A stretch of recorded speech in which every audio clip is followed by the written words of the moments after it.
अस्सलाम वालेकुम, मेरा नाम मोहम्मद अली रज़ा है। Welcome to another new video.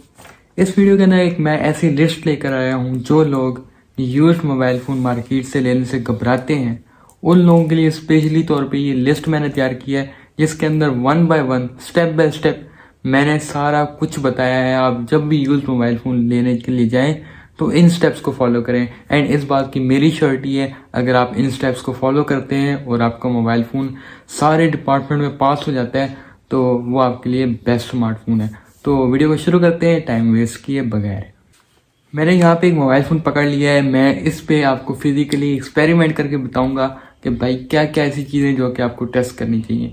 सबसे पहले अगर आप पाकिस्तान से ये वीडियो देख रहे हैं तो आपके लिए ये बहुत बड़ा एक इशू है कि वहाँ पे PTA पाकिस्तान टेलीकम्युनिकेशन अथॉरिटी के जो टैक्स होते हैं वो पेड है या नहीं है। आपने सबसे पहले अपने शॉपकीपर से पूछना है कि भाई मेरा जो फ़ोन है इसका PTA की क्या स्टेटस है, अप्रूव्ड है, नॉन अप्रूव्ड है या पैच है। तो वो आपको एक चीज़ बताएगा, वो या तो आपको बताएगा हाँ आपका फ़ोन जो है ऑफिशियली PTA से अप्रूव्ड है या नॉन PTA है, या फिर आपका फ़ोन पैच है, IMEI पैच है। और वो आपको ये भी कह सकता है कि आपका फ़ोन जो है VIP PTA है या इस तरह का कोई भी अल्फाज इस्तेमाल करें जो कि अदर दैन PTA अप्रूव या नॉन PTA हो, तो आप समझ जाएं कि वो मोबाइल फ़ोन पैच है। और पैच क्या होता है इसके बारे में मैं पहले भी वीडियो बना चुका हूँ, मैं ज़्यादा इसके बारे में डिस्कस नहीं करूँगा। अगर आपको जानना है तो आप वो वाली वीडियो देख सकते हैं, लेकिन मैं आपको ऊपर ऊपर से बता देता हूँ। किसी और मोबाइल फ़ोन का नंबर IMEI का जो नंबर होता है वो दूसरे मोबाइल के अंदर लगा देना PTA के टैक्स बचाने के लिए, वो होता है पैचिंग सिस्टम। आपने PTA स्टेटस कंफर्म करने के लिए अपने फ़ोन को उठाना है, इसकी सेटिंग में जाना है, या फिर एक और भी ऑप्शन है, आप इसके डायल पैड में जाके *#06# डायल करना है। मैं यहाँ पे मेंशन भी कर दूंगा कंफर्मेशन के लिए। तो आपने इसको डायल करना है, आपके सामने एक IMEI नंबर आ जाएगा। अगर इस कोड से नहीं भी हो रहा तो आपने सेटिंग में जाना है, वहाँ पे अगर सर्च बार है तो वहाँ पर आपने सर्च करना है IMEI। तो आपको IMEI शो हो जाएगा। दो आपको शो होंगे अगर आपके फ़ोन में डुअल सिम का सपोर्ट है। अगर एक का सपोर्ट है तो आपके फ़ोन में एक ही IMEI नंबर शो होगा। और या फिर आप अपने अबाउट फ़ोन के अंदर जाके भी IMEI अपना चेक कर सकते हैं।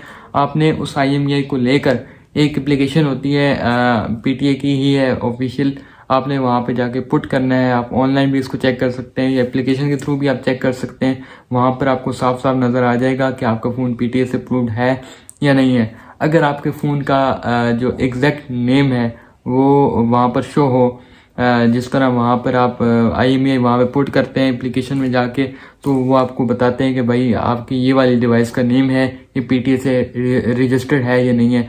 तो अगर आपकी डिवाइस का नेम और वो वाला नेम जो आपने IMEI जिसका पुट किया है वो अगर सेम हो तो मतलब आपका फ़ोन ऑफिशियल तौर पे अप्रूव्ड है। अगर वहाँ पे नॉन अप्रूव्ड लिख के आ जाता है मतलब आपका फ़ोन PTA से अप्रूव नहीं है। और अगर किसी और डिवाइस का नाम आ जाता है तो मतलब आपका फ़ोन PTA से पैच है।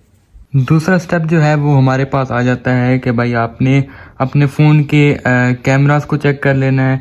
ठीक है, आपने कोई भी और फ़ोन उठाना है और अपने फ़ोन की जो कैमरा लेंस है इनके अंदर आपने प्रॉपरली लाइट मार के चेक करना है कि आपके किसी फ़ोन के अंदर डस्ट तो नहीं है। आपने फ्रंट बैक सारे कैमरा में चेक करना है कि आपके किसी कैमरा के अंदर डस्ट तो नहीं है। अभी आप ये देख सकते हैं कि इस कैमरे में कोई भी डस्ट हमें शो नहीं हो रही है, मतलब इस फ़ोन के अंदर कैमरास के अंदर कोई भी डस्ट नहीं है। तो ये आपने चीज़ चेक कर लेनी है। आपने सारे लेंस पे अपनी लाइट मार के चेक कर लेना है किसी कैमरे के अंदर डस्ट तो नहीं है। तीसरा स्टेप है आपने फ़ोन की सेटिंग में जाना है, वहाँ पर आपने अबाउट फ़ोन में जाना है और अपने फ़ोन की जो डिवाइस का नेम होगा वो कंफर्म कर लेना है, क्योंकि बहुत सारे ऐसे केसेस भी हमें फेस करने को मिलते हैं कि दुकान वाले कोई और नाम बताते हैं डिवाइस का और एक्चुअली में कोई और डिवाइस होती है। तो इस तरह भी आपको चूना लग सकता है। तो आपने अपने फ़ोन की जो डिवाइस का नेम है एक्चुअली में वो आपने कंफर्म कर लेना है। अगर मॉडल नेम शो हो रहा है, सिर्फ मॉडल नेम शो हो रहा है, तो आपने क्रोम पे जाना है और मॉडल नेम वहाँ पे पेस्ट कर देना है। आपको डिवाइस का पता लग जाएगा कि आप ये कौन सी डिवाइस पकड़ी हुई है। चौथे नंबर पे जो स्टेप आता है, आपने अगेन अपनी सेटिंग में जाना है, आपने अपने फ़ोन के अबाउट में जाना है। यहाँ पर आपको स्टोरेज का पता लग जाएगा। आपने स्टोरेज अपने फ़ोन की चेक कर लेनी है, जो आपको शॉपकीपर बता रहा है क्या एक्चुअली में आपकी वो मेमोरी है या नहीं है। ठीक है, अक्सर ऐसा भी हो सकता है कि आपको दुकानदार 32 GB का बोल के आपको 64 GB का बोल के 32 GB वाला फ़ोन पकड़ा दे, 128 का बोल के 64 वाला पकड़ा दे। इस तरह का भी हमें केस फेस करने को मिल सकता है। और दूसरी चीज़ जो आपने चेक करनी है वो है आप अपने फ़ोन की रैम, ठीक है। जिस तरह आप यहाँ पे देख सकते हैं 6 GB रैम है, तो ये भी आपने कंफर्म कर लेनी है, खुद कंफर्म करनी है। शॉपकीपर अगर बताए ना बताए, आपने ये चीज़ लाजमी चेक कर लेनी है। जितने भी मैं आपको स्टेप बता रहा हूँ ये आपने खुद करने हैं। आपको बेशक शॉपकीपर बता भी दे, फिर भी आपने ये खुद लाजमी जाके चेक कर लेने हैं। यहाँ पे 6 GB रैम शो हो रही है, मतलब ये ठीक है। तो आपने ये रैम भी चेक कर लेनी है। और रैम और रोम के क्या क्या फ़ायदे होते हैं इस पर मैं एक और वीडियो भी बना लूँगा, आप लोगों को डिटेल में एक्सप्लेन भी कर दूँगा। जो हमारे पास 5वें नंबर पे ये चीज़ आ जाती है वो है आपने अपने फ़ोन की डिस्प्ले चेक कर लेनी है, अपने फ़ोन की डिस्प्ले की ब्राइटनेस चेक कर लेनी है। जिस तरह ये ब्राइटनेस है इसको हम कम करके भी, बिल्कुल मिनिमम करके भी देखेंगे, मैक्सिमम करके भी देखेंगे, तो ये आपने चेक कर लेनी है कहीं आपको कोई मसला तो नहीं करे। और ये ऑटो ब्राइटनेस का ऑप्शन होता है, इसको आप ऑन ऑफ करके भी चेक कर लें कि आपकी डिवाइस जो है वो जो ऑटोमेटिकली ब्राइटनेस डिटेक्शन होती है वो सही तरह कर भी रही है या नहीं कर रही है। तो ये भी चीज़ आपने अच्छी तरह चेक कर लेनी है। जो हमारे पास 6ठे नंबर पे ये चीज़ आती है वो है आपने अपने फ़ोन के डिस्प्ले में डॉट या स्पॉट तो नहीं है, ये आपने चेक कर लेना है। आपने अपनी कोई भी वाइट आप डिस्प्ले ऑन कर सकते हैं। जिस तरह मैं सेटिंग में चले जाता हूँ, सेटिंग में डिस्प्ले जो होती है वो वाइट होती है। अगर आपकी कोई भी आई प्रोटेक्शन या रीडिंग मोड ऑन है, इसको आपने ऑफ कर लेना है, ब्राइटनेस बिल्कुल फुल कर लेनी है।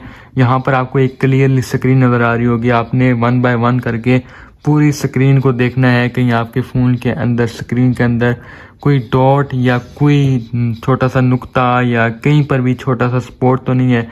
और मैं यहाँ पे मेंशन भी कर दूंगा पिक्चर्स जिनसे आपको कंफर्म हो जाएगा कि मैं किस चीज़ के बारे में बात कर रहा हूँ।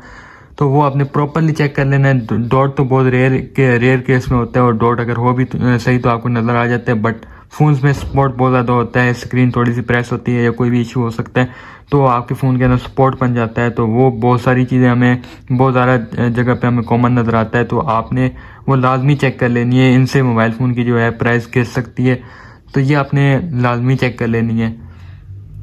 उसके बाद हमारे पास जो छठा जो हमारे पास 7वें नंबर पे जो स्टेप आता है, 7वें नंबर पे, वो आपने ये है कि आपने आपके फ़ोन के ऊपर कोई भी स्क्रीन प्रोटेक्टर या शीट चढ़ी हो, जेली शीट हो या कोई भी शीट हो, उसको आपने रिमूव कर लेना है। और मोबाइल फ़ोन के नीचे देखना है, कहीं से लाइट आप मार लें या वैसे आप देख लें कहीं आपको कोई क्रैक या कोई स्क्रैच कुछ नज़र आता है, तो आपने ये चीज़ लाजमी चेक कर लेनी है कि आपके फ़ोन के अंदर स्क्रीन पे कोई क्रैक या स्क्रैच तो नहीं है। अक्सर इस तरह भी होता है कि लोग 9D प्रोटेक्टर चढ़ा लेते हैं और उनके फ़ोन नीचे से क्रैक होते हैं, तो 9D की वजह से पता नहीं लगता। तो आपने वो चीज़ भी क्लियरफाई कर लेनी है कि फ़ोन के अंदर कोई क्रैक वगैरह या कोई स्क्रैच वगैरह तो नहीं है। अगर क्रैक हो तो फिर आपकी प्राइस ज़ाहिर बातें गिर जाती है। अगर स्क्रैच हो तो स्क्रैच का ज़्यादा इशू नहीं होता, स्क्रैच आप देख लें। अगर कम स्क्रैच है तो उसकी खैर होती है, अगर ज़्यादा स्क्रैच है तो वो आपने चीज़ देख लेनी है। बाकी आपने जो आपका बैक है उसको भी आपने प्रॉपरली चेक कर लेना है, कहीं आपके कहीं स्क्रैचेस वगैरह तो नहीं है। जिस तरह इस फ़ोन के थोड़े बहुत स्क्रैचेस थे तो मैंने ले लिए, क्योंकि ये इतने ज़्यादा मैटर नहीं करते। अगर ज़्यादा स्क्रैचेज हो तो उस केस में आप सोच सकते हैं कि आपको फ़ोन लेना चाहिए या नहीं लेना चाहिए, क्योंकि ये आपको फ्यूचर में इसकी रीसेल वैल्यू फिर गिर जाती है स्क्रैचेस की वजह से और क्रैक की वजह से। जो हमारे पास 8वें नंबर पे ये चीज़ आ जाती है, 8 नंबर पे जो हमारे पास चीज़ आ जाती है वो ये है कि आपने अपने फ़ोन के प्रॉपरली चेक कर लेना है कि कहीं ये खुला हुआ तो नहीं है भाई। आपने अब इसको किस तरह चेक करते हैं, आपके पास इस तरह फ़ोन आपने पकड़ना है और आपने प्रेस करना है ऊपर से। जिस तरह मैं इसको ऊपर प्रेस कर रहा हूँ तो यहाँ पर आप देख सकते हैं कुछ भी नहीं हो रहा। अगर आप ऊपर से प्रेस करते हैं तो आपको लगता है कि नीचे से भाई स्क्रीन हिल रही है या आप दबा रहे हैं तो वो दब रही है स्क्रीन, तो मतलब ये मोबाइल फ़ोन जो है खुला हुआ है, इसको दोबारा ग्लू से चिपकाया गया। तो ये चीज़ आपने कंफर्म कर लेनी है कि कहीं आपका फ़ोन खुला हुआ तो नहीं है। और ये बेहतरीन तरीका है आपका फ़ोन कंफर्म करने का कि खुला हुआ है या नहीं खुला हुआ। आपने जिस तरह स्क्रीन पे की है सेम वैसे ही आपने अपने बैक पैनल पे भी कर लेना है। जिस तरह ये भी मैं प्रेस कर रहा हूँ तो अभी ये नहीं हमें पता लग रहा कि खुला हुआ है या नहीं खुला हुआ, मतलब ये नहीं खुला हुआ क्योंकि ये प्रेस नहीं हो रहा, ठीक है। इसके बावजूद भी कुछ मोबाइल फ़ोन की इतनी प्रॉपरली ग्लू लगी होती है कि उनको पता भी नहीं लगता कि ये खुला हुआ है या नहीं खुला हुआ। तो लेकिन ज़्यादातर ऐसे ही होता है कि आपको फ़ोन से पता लग जाता है कि भाई ये खुला हुआ है या नहीं खुला हुआ है, इस तरह प्रेस करने से। 9वें नंबर पे जो चीज़ आ जाती है वो आपने करना क्या है कि आपने अपने volume down button, volume up button, इनको अच्छी तरह प्रेस करके चेक कर लेना है। वॉल्यूम अप डाउन भी कर लेना है, क्या ये आपके प्रॉपरली वर्क कर रहे हैं या नहीं कर रहे हैं, ठीक है। और 9वें नंबर पे जो 10वें नंबर पे जो चीज़ आ जाती है, आपने अपना पावर बटन चेक कर लेना है। जिस तरह इस फ़ोन का इधर पावर बटन है, तो ये आपने चेक कर लेना है क्या ये आपका पावर बटन जो है ये प्रॉपरली वर्क कर रहा है या नहीं कर रहा है। 11 नंबर पे चीज़ आ जाती है वो ये है कि आपने अपने फ़ोन की सेटिंग में जाना है, वाईफाई चेक कर लेना है, वाईफाई कनेक्ट हो रहा है या नहीं हो रहा है। तो आपने इसका सिंपल वे यही है कि आप कोई और फ़ोन पकड़ लें, उसके अंदर हॉटस्पॉट ऑन कर लें, बेशक इंटरनेट हो ना हो, आपने उसको हॉटस्पॉट ऑन करना है, यहाँ से कनेक्ट कर लेना है। आपको सिर्फ और सिर्फ कनेक्टिविटी का अंदाज़ा हो जाए तो यही इनफ है। तो आपने यहाँ से कनेक्ट करके चेक कर लेना है। अगर आपका वाईफाई कनेक्ट हो जाता है तो ठीक है, नहीं होता तो आपके फ़ोन में वाईफाई का जो एक चिप होती है वो उसका इशू हो सकता है। उसके बाद आपने ब्लूटूथ भी ऑन ऑफ कर लेना है। ऑन करके आपने किसी डिवाइस के साथ कनेक्ट कर लेना है और आपको ये भी कंफर्म कर लेना है कि भाई आपका ब्लूटूथ भी कनेक्ट हो रहा है या नहीं हो रहा है। 12 नंबर पे जो हमारे पास चीज़ आ जाती है वो है भाई आपने अपने जो स्पीकर ग्रिल हैं उनको आपने प्रॉपरली चेक कर लेना है, कहीं भाई कोई गड़बड़ तो नहीं है, किसी स्पीकर के अंदर कोई डस्ट या माइक के अंदर डस्ट तो नहीं है। और ये चीज़ आपने लाजमी चेक कर लेनी है, ठीक है। और अंदर कोई डस्ट वगैरह हो तो आपने मौके पर उसको साफ़ करा लेना है, या फिर खुद नहीं साफ़ करना। अगर आप लोग इस तरह अंदर सुइयाँ मार के या पिन मार कर इसको साफ़ करेंगे तो ये आपका स्पीकर और माइक डैमेज हो सकते हैं। तो ये आपने प्रॉपरली चेक कर लेना है। हमारे पास जो 13 नंबर पे चीज़ आ जाती है वो है आपने कुछ एप्लीकेशन को ओपन करना है, ठीक है। आप बेहतर तो यही है कि आप इंटरनेट से कनेक्ट कर लें। अगर आपका कहीं इंटरनेट का जुगाड़ होता है तो आपने इंटरनेट से कनेक्ट करके आपने कुछ एप्लीकेशंस ओपन करनी है। जिस तरह मैं यहाँ पे यूट्यूब ओपन कर लेता हूँ, तो ये आपने देखना है कि आपके एप्लीकेशन जो हैं वो प्रॉपरली ओपन हो रही हैं नहीं हो रही हैं। तो ये चीज़ आपने लाजमी कंफर्म कर लेनी है। तो आपने एक नहीं बहुत सारी एप्लीकेशंस आपने ओपन करके देखनी है, क्योंकि पुराने फ़ोन जो होते हैं, न्यू मोबाइल फ़ोन में तो ये ज़्यादा इशू नहीं आता। पुराने फ़ोन जो होते हैं उनमें एप्लीकेशन ही नहीं खुलती, तो ये आपको फ्यूचर में आपके लिए मसला बन सकता है। रीसेल वैल्यू तो इस पर कोई भी असर नहीं पड़ता, क्योंकि जब आप कहीं बेचने जाते हैं या ख़रीदने जाते हैं आपको पता नहीं लगता, लेकिन मौके पे आपको नहीं इतना अंदाज़ा होता। लेकिन जब आप इसको डेली बेसिस पे यूज़ करते हैं तो आपको बहुत सारी इस तरह प्रॉब्लम फेस करने को मिल सकते हैं। मैं ऑलरेडी एक फ़ोन पे कर भी चुका हूँ, जिसकी वजह से मुझे काफ़ी ज़्यादा लॉस उठाना पड़ा। तो मैं इस वजह से आप लोगों को ये कह रहा हूँ कि आपको ये फिर फ्यूचर में कोई मसला ना इस तरह का किस्म का दिख सके। तो हमारे पास 14 नंबर पे जो चीज़ है वो है आपने अपने नेविगेशन बटन को चेक कर लेना है। ये होते हैं नेविगेशन बटन, जिसके अंदर एक हमें होम बटन देखने को मिल जाता है, एक बैक बटन होता है और एक रिसेंट ऐप का बटन होता है, ठीक है। आपने इनको चेक कर लेना है क्या ये प्रॉपरली वर्क कर रहे हैं। और आपने एक और काम करना है, इनको चेक करने से तो खैर कुछ भी नहीं होगा, क्योंकि ये तो सारे फ़ोन में काम करता है। आपने यहाँ पे सेटिंग में जाकर नेविगेशन बटन सर्च कर लेना है और यहाँ पर आपने अपने फ़ोन के अंदर जो ये वाला नेविगेशन सिस्टम होता है इसको आपने ऑन कर लेना है। ये गेस्टर है तो आपने इसको इस तरह ऑन कर लेना है और इसको भी चेक कर लेना है कि क्या ये वाकई में प्रॉपरली वर्क कर रहा है। और ये चीज़ आपको कराने का एक बहुत बड़ा मकसद ये है कि कुछ फ़ोन के अंदर डिस्प्ले के अंदर ये इशू होते हैं कि उनके प्रिंट हो जाता है, बटन वगैरह जो होते हैं या कोई चीज़ होती है वो ऊपर प्रिंट हो जाती है। ये ज़्यादा अगर फ़ोन के ऊपर जोर दे तो वो चीज़ वहाँ पर प्रिंट हो जाती है, तो ये परमानेंट एक दाग बन जाता है स्क्रीन के ऊपर। तो ये आपने नेविगेशन बटन गेस्टर वाला ऑन करके यहाँ पर आपने चेक कर लेना है क्या इस बटन को ऑन करने के बाद आपको कोई दूसरे वाले बटन तो ऑन नज़र नहीं आ रहे। अगर वो नज़र आ रहे हो यहाँ पर आपको उसके भी निशान ऐसे थोड़े थोड़े नज़र आ रहे हो तो मतलब ये मोबाइल फ़ोन जो है ऊपर प्रिंट हो चुके हैं उसके ऊपर बटन, तो ये आपको फ्यूचर में मसला कर सकता है, ठीक है।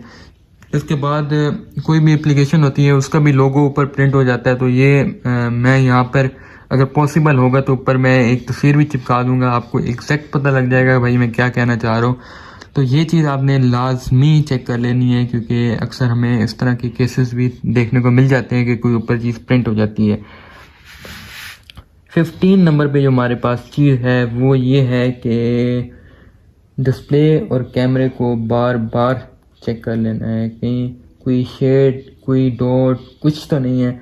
अगर कुछ भी चीज़ हो तो आपने वहीं पर बता देना है, या फिर फ़ोन लेना भी नहीं है, या फिर आपने प्राइस अपनी कम करा लेनी है, या फिर दुकानदार को बता देना है कि भाई ये इसके अंदर मसला है, कल तो कोई मसला आ जाता है तो मैं आपको जब ये फ़ोन अगर मैं अगर वापस करूं तो ये आपको क्लियरली पता हो कि भाई आपने जो मुझे चीज़ दी है इसके अंदर ये शुरू से मसला था, मैंने मसला क्रिएट नहीं किया। और डिस्प्ले और कैमरा की जो वारंटी होती है वो दुकान के अंदर ही होती है, ये पूरी मार्केट का रूल है। तो आपने कोई भी चीज़ मोबाइल फ़ोन परचेज़ कर रहे हैं उसका कैमरा और डिस्प्ले बार बार चेक कर लेना है। अगर थोड़ा सा भी मसला आता है तो आपने दुकान वाले को बताना है कि भाई ये मसला इसके अंदर आ रहा है। और आप जब मोबाइल फ़ोन ले रहे हो तो उसके रसीद के ऊपर भी लिख ले कि भाई ये शुरू से इस तरह का मसला था इस फ़ोन के अंदर। ये आपको इसी वजह से आपको मैं बता रहा हूँ क्योंकि इन केस अगर आपको फ्यूचर में मोबाइल फ़ोन अगर रिटर्न करना पड़ जाता है, आपको कोई इसके अंदर इश्यूज देखने को मिल जाते हैं, तो जब आप रिटर्न करने जाएं तो दुकान वाले को पता हो भाई इसको जो मैंने फ़ोन दिया था इसके अंदर ये कैमरे का पहले से कोई मसला था, इसके अंदर डिस्प्ले के अंदर ये जो स्पोर्ट वगैरह है ये पहले से इसके अंदर मौजूद थे, इस कस्टमर ने कोई भी गड़बड़ नहीं की है खुद से, और ताकि आपको अपना जो हक है वो आपको मिल सके। 16 नंबर पे जो आपको चीज़ देखने को मिल जाती है, आपने कोई भी फ़ोन लेना है तो आपने उसके जो वारंटी है वो आपने लाजमी ले लेनी है। शॉप की वारंटी होती है 2 डेज़ की नॉर्मली, कोई 7 डेज़ की भी दे देता है और कोई सिर्फ और सिर्फ 24 घंटे की देता है। तो ये आपने लाजमी चेक कर लेनी है कि भाई आपके फ़ोन के अंदर कोई गारंटी वगैरह होनी चाहिए। आप कोई फ़ोन ले रहे हैं तो उसके अंदर अगर कोई मसला आ जाता है अल्लाह ना करे तो आप उसको कल या परसों या 2 दिन के अंदर आप इसको रिटर्न कर सकते हैं, अपना रिफ़ंड ले सकते हैं। अक्सर फ़ोन वाले जो शॉपकीपर होते हैं वो आपको रिफ़ंड नहीं देते, आपको एक्सचेंज का बोल देते हैं। तो आपने रिफ़ंड आपने लेना है, ठीक है। एक्सचेंज का आपने उनको पर्ची पे लिखवाना है बाकायदा तौर पे, in case of any issue वो हमें रिफ़ंड करेंगे, एक्सचेंज नहीं करेंगे। अगर फिर भी बहुत ज़्यादा मसला करते हैं तो आपने एक्सचेंज तो लाजमी करा लेना है, ठीक है। और अपनी पर्ची पे लाजमी लिखवा लेने के भाई 2 दिन की गारंटी है या जितने की वो बोले उतने की। उसके बाद आपने एक चीज़ जो मैं आपको बताना भूल गया हूँ, अक्सर इस तरह होता है कि आपका ये जो चार्जिंग पोर्ट है इसका अंदर कोई मसला होता है, अंदर कोई या तो क्रैक होता है, ख़राब होता है, टूटा हुआ होता है, ये इस तरह कोई मसला आ सकता है। तो आपने ये भी चीज़ गौर से लाइट मार के चेक कर लेनी है कि आपकी जो चार्जिंग पोर्ट है उसके अंदर कोई मसला तो नहीं आ रहा। और आपने अपने फ़ोन के अंदर चार्जर लगा के भी चेक कर लेना है, शॉप पे ही आपने चेक करना है कि चार्जिंग के साथ ये प्रॉपरली कनेक्ट हो रहा है या नहीं हो रहा, और आपका फ़ोन जितने वाट की फास्ट चार्जिंग को सपोर्ट करता है तो क्या उतनी वाट की हो भी रही है या नहीं हो रही है। आपको एक एस्टिमेट बता देता हूँ, अगर आपकी फ़ोन की बैटरी 3500 4000 mAh की हो और 18 वाट का आप चार्जर लगाएं तो अराउंड 1 और 45 मिनट्स में आपका 0 to 100 फुल चार्ज होता है। तो ये डिपेंड करता है आपकी फ़ोन की mAh की कितनी बैटरी है, आपकी फ़ोन की कैपेसिटी कितनी है बैटरी की, और आपका फ़ोन कितने चार्जिंग को सपोर्ट करता है, और आप चार्जर कौन सा यूज़ कर रहे हैं। अगर आप ओरिजिनल चार्जर अगर आप यूज़ करेंगे और एग्जैक्ट उतने का ही होगा जितने वाट का आपका फ़ोन सपोर्ट करता है, तो ये आपको मतलब एग्जैक्ट जो फास्ट चार्जिंग होगी वही आपको प्रोवाइड करेगा। अगर आप किसी और ब्रांड का यूज़ करने जा रहे हैं तो फिर आपको थोड़ा बहुत इशू देखने को मिल जाता है। अब Xiaomi का जो चार्जर होता है उसका ये बहुत बड़ा बेनिफिट है, मैंने बहुत सारे मोबाइल फ़ोन पे ऊपर लगा के चेक किया, सैमसंग हो गया, ओप्पो हो गया, वीवो हो गया, और बहुत से स्मार्टफोन है जिन पे वो फास्ट चार्जिंग करता है Xiaomi का चार्जर। लेकिन ओप्पो का चार्जर मैंने कुछ मोबाइल फ़ोन पे टेस्ट किया था, उसका जो है हर किसी पे फास्ट चार्जिंग नहीं करते हैं। तो ज़रूरी नहीं है किसी फ़ोन का अगर कोई फास्ट चार्जर हो तो वो सारे फ़ोन पे ही फास्ट चार्जिंग करे। तो आपने वहाँ पर मौके पे चेक कर लेना है कि भाई आपका फ़ोन जो है उसी कंपनी का चार्जर लेकर से उतनी ही वोल्टेज का होना चाहिए जितने कि आपका फ़ोन ये सपोर्ट करते हैं, उससे ज़्यादा हो उससे कम नहीं। और आपने वहाँ पे चेक कर लेना है कि आपका फ़ोन फास्ट चार्जिंग कर रहा है या नहीं कर रहा। तो ये चीज़ आपने लाजमी कंफर्म कर लेनी है। एट दी एंड आपने ये चेक कर लेना है जब आप फ़ोन ले रहे हो तो आपका जो फिंगरप्रिंट है वो प्रॉपरली वर्क कर रहा है या नहीं कर रहा। अक्सर फ़ोन का इन डिस्प्ले होता है, अक्सर फ़ोन का साइड होता है, साइड पर होता है, साइड माउंटेड फिंगरप्रिंट होता है, अक्सर फ़ोन का बैक पे होता है। तो ये आपने कंफर्म कर लेना है कि आपके फ़ोन का फिंगरप्रिंट प्रॉपरली वर्क कर रहा है या नहीं कर रहा। उसके अलावा मोर इम्पोर्टेंट चीज़ है वो है फेस ID, ठीक है। आपने अपने फ़ोन की फेस ID चेक कर लेनी है, जिस तरह मैं यहाँ पे लगा के चेक कर लेता हूँ। शायद लाइट की वजह से प्रॉपरली डिटेक्ट नहीं कर पा रहा फेस, लेकिन ये जो चीज़ है आपने कंफर्म कर लेनी है। अभी अनलॉक हो गए तो आपने अपनी फेस आईडी जो है उसको भी आपने कंफर्म कर लेना है कि आपका फ़ोन जो है वो प्रॉपरली फेस आईडी वर्क कर रही है या नहीं कर रही है। तो ये भी चीज़ आपने कंफर्म कर लेनी है। बाकी यही स्टेप थे, इनको अगर आप फॉलो करते हैं तो भाई गारंटी है आपका फ़ोन में कोई मसला नहीं आ सकता है। फिर भी कोई मसला आता है अब मुझे बताएं, कमेंट सेक्शन में बताएं, मुझे इंस्टाग्राम पे आप अप्रोच करके बता दें। मैं इंशाल्लाह आपको कोई ना कोई इसका सोल्यूशन ज़रूर बता दूंगा।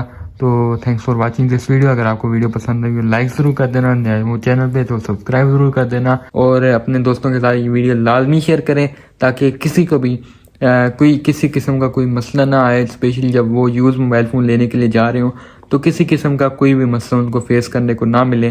और आपने इस स्टेप्स को प्रॉपरली फ़र्क कर जो है कंपेयर कर लेना है कि ये जो स्टेप्स हैं ये आपके फ़ोन के अंदर सही तरह कर रहे हैं काम या नहीं कर रहे हैं। For watching this video, this is Moriya, take care, अल्लाह हाफिज़।